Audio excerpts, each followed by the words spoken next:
લાપરવાહી બંને એકબીજાના વર્ષો જૂના ભાઈબંધ છે. બંનેની જબરદસ્ત દોસ્તી છે. સફળતા અને લાપરવાહી.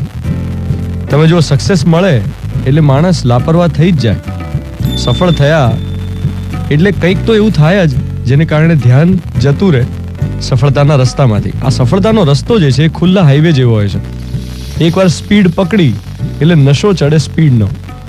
વધુ ને વધુ ફાસ્ટ ચલાવવાનું મન થાય અને ક્યારે એમાં લાપરવાહી એન્ટર થઈ જાય એ રિયલાઇઝ પણ ના થાય. કોઈ માણસ સફળતાના નશામાં ગાડીને ફૂલ સ્પીડમાં ચલાવતો હોય, અચાનક બ્રેક મારવાની આવે તો ઉથલી પડાય અને તમે સીધા વેન્ટિલેટર પર આવી જાઓ.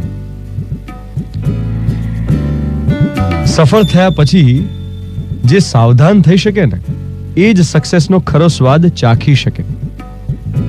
ઘણા બધા લોકો એવા હોય છે કે જેમને કોઈ ભૂલ બતાવવા જાય, વાંક બતાવવા જાય તો તરત ધુતકારી કાઢે.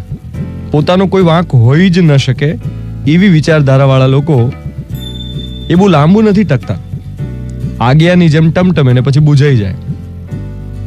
પણ જો એવો સ્વભાવ હોય કે ભાઈ મારી કોઈ ભૂલ થઈ હોય તો તરત સુધારી લઉં, આપણું તો લક્ષ્ય લાંબુ છે, સફળ થવું છે. આ નાની નાની ભૂલોમાં એક્સેપ્ટ ના કરવું તો ના ચાલે.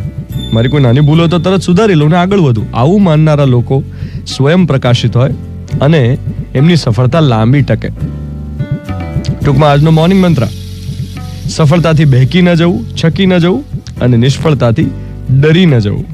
હું છું ધ્વનિત તમારી સાથે. Good morning my dear.